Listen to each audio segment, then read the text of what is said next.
নমস্কার বন্ধুরা, আমি দোকানের মতো একটা ঘুগনি রেসিপি নিয়ে চলে এসেছি। দেখুন চিনি ছাড়া কত সুন্দর কালার হয়েছে। আমি ওই ঘুগনিটা বানানোর জন্য দিয়ে দিলাম আলু, ধুয়ে পরিষ্কার করে প্রেসার কুকারে সরাসরি চেপে দিচ্ছি।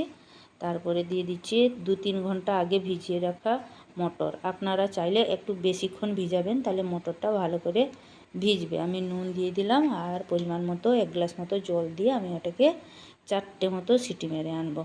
তো ধরিয়ে দিলাম, গ্যাস বসিয়ে দিলাম। বন্ধুরা ওটা সিটি পড়তে থাকুক।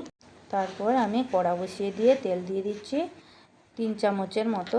তো তারপরে কুচনো পেঁয়াজ দিয়ে আমি ওটাকে একটু হালকা হালকা ভাজতে থাকবো। তারপর দিয়ে দিচ্ছি আদা কুচনো আর দিয়ে দিচ্ছি রসুন থেতো করে। তো ওইটা কষে গেলে আমি দিয়ে দেবো 1.5 খানা মতো টমেটো কুচি করে নিয়েছি। একটু নুন দিয়ে আমি ওটাকে তেল ছাড়া পর্যন্ত, টমেটোটা মজে যাওয়া পর্যন্ত কষবো। আপনারা চাইলে একটু ঢাকা চাপা মাঝখানে দিয়ে দিতে পারেন। এবারে আমি নিয়ে নিচ্ছি হলুদ গুঁড়ো, জিরে গুঁড়ো, ধনে গুঁড়ো, লঙ্কার গুঁড়ো, সামান্য একটু কাশ্মীরি লঙ্কার গুঁড়ো কালারের জন্য।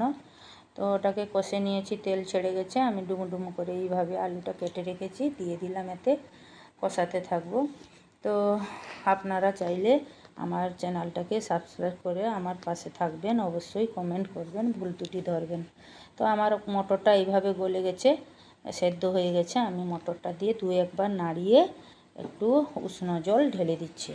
তো আমার হয়ে গেল, ঘুগনি ফুটে গেল। শেষ পাতে আমি দিয়ে দিলাম চিনি 1 চামচের মতো, আর দিয়ে দিব গরম মশলা একটু, আর দিয়ে দিব সামান্য একটু কাসুরি মেথি হাত দিয়ে ঘষে, দিয়ে একটু ঢাকা চাপা দিয়ে আমি এটা দেখাচ্ছি। দেখুন কত সুন্দর হয়েছে। আপনারা চাইলে ভাত, রুটি, নান, পুরি, লুচি, কচুরি সব কিছুতে খেতে পারবেন, সঙ্গে মুড়ি পেঁয়াজ দিয়েও খেতে পারবেন। টাটা।